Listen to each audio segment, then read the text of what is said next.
ചില വർഷങ്ങൾക്ക് മുന്നമേ ഞാൻ അറിയുവാനിടയായിത്തീർന്നു. 2 വർഷത്തിനകമായി അവൻ ഈ ഒരു ഹോള് കെട്ടി തൻ്റെ ഭക്തന്റെ സാമ്പത്തിക സ്ഥിതി അനുസരിച്ച് ഘട്ടം ഘട്ടമായി താൻ അത് ക്രമീകരിക്കാനിടയായിത്തീർന്നു. കാലത്തിന്റെ പൂർണ്ണതയിൽ അവൻ 2024 6 മാസം 10-ാമത്തെ തീയതിയാകുന്ന ഈ ദിവസത്തിൽ അവൻ നമുക്ക് ഒരുമിച്ച് ഭാരതത്തിന്റെ പ്രാർത്ഥനയോടുകൂടെ ചേർന്ന് ഈ ഹോളിനെ പ്രാർത്ഥിച്ച് ഉദ്ഘാടനം ചെയ്യുവാൻ സർവശക്തനായ ദൈവം നമുക്ക് ഒരുക്കി തന്ന ഭാഗ്യത്തെ ഓർത്ത് വിശുദ്ധ കരങ്ങൾ ഉയർത്തി ദൈവത്തെ സ്തോത്രം ചെയ്താട്ടെ. ഹല്ലേലൂയ, പ്രൈസ് ദി ലോർഡ്. ആമേൻ. സ്തോത്രം. ദൈവം ധാരാളമായി നമ്മെ അനുഗ്രഹിക്കട്ടെ. ആമേൻ. ശലോമോൻ പ്രൈസ് ദി ലോർഡ്. ആമേൻ. ദൈവസന്നിധിയിൽ പ്രാർത്ഥിച്ചു. ആമേൻ. അപ്പന്റെ ആഗ്രഹം എന്ന പോലെ തന്നെ ദൈവത്തിന്റെ ദാസനാകുന്ന ദാവീദ് ദൈവത്തിന് വിശ്വസ്തനായിരുന്നപ്പോൾ ദാവീദ് പറഞ്ഞ ഒരു ആഗ്രഹമായിരുന്നു, എന്റെ ദൈവത്തിന് സ്വസ്ഥമായിട്ട് ഒരു ആലയം പണിയണമെന്നുള്ളത്. സ്തോത്രം.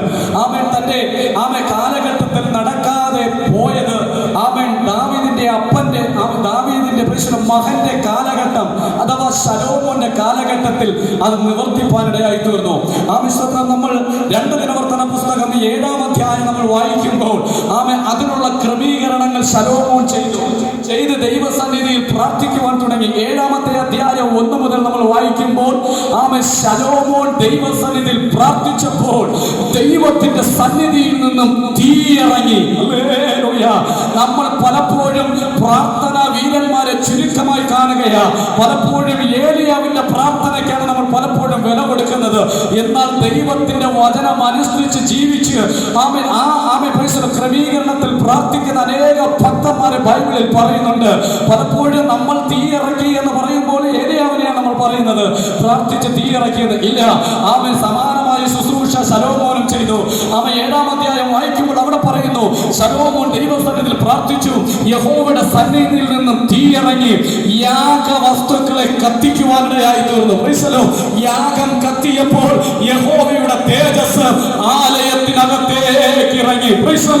അതുവരെ ശലോമോൻ പണികരിക്കപ്പെട്ട ദേവാലയമായിരുന്നു. ശലോമോന്റെ പേരിൽ അറിയപ്പെടുന്ന ആലയം. ആരാണോ ആലയം പണിയുന്നത്, പലപ്പോഴും ആ ആലയത്തെ പണിയുന്ന വ്യക്തിയുടെ പേരിൽ അറിയപ്പെടുന്നത്. നമുക്ക് ഒരു വാക്യം ഒന്ന് വായിച്ചാട്ടെ, വേഗത്തിലൊന്ന് വായിച്ചാട്ടെ.